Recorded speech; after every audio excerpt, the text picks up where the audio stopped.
That was, it was almost like a death sentence.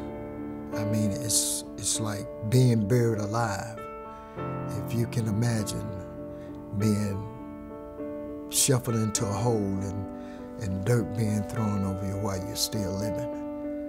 You lose all hope and you just kind of give up. And I kind of view it as a human graveyard for the living dead.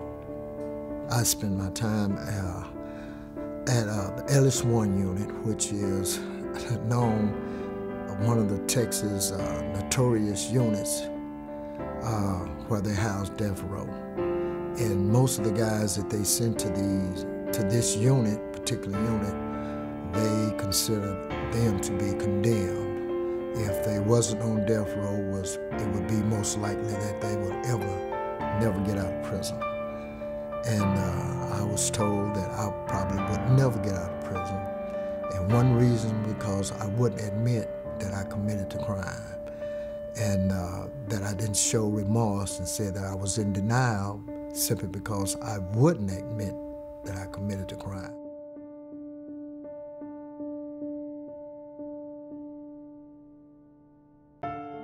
I had to believe in something outside of myself. I had to believe in something that was bigger than man because of the unjust and the cruelness that I was suffering for no reason, and I couldn't understand why.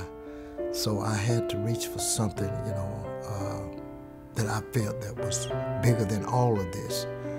And yes, I definitely believed in God. I believe that somehow, some way, He would work it out.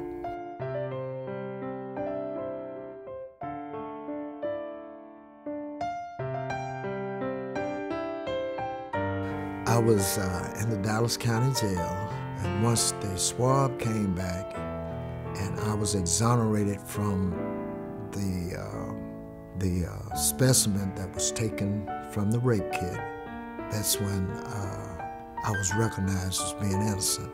Well, I guess it was the same feeling as I was going in. It was the same feeling I was coming out. I wasn't empty, I was just numb. It happened so fast because, like, one day I'm in prison and the next day I'm out. The downside to being exonerated is that there's nothing for an exoneree. There's nothing for him.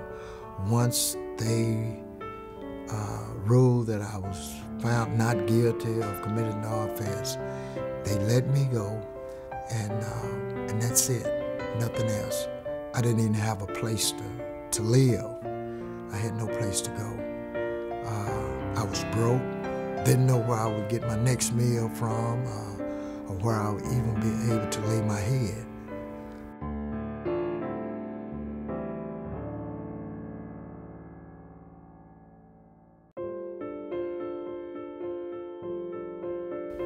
There's a comfort to know that we have a place like Central Dallas Ministry that we could actually go to, that would actually not talk about what they'll do, but they take action.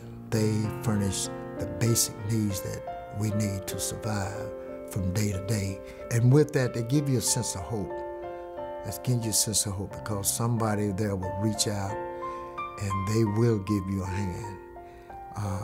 And not just give you a hand and let you go, but give you a hand and see you through till you are able to stand on your own 2 feet. And that's what's important.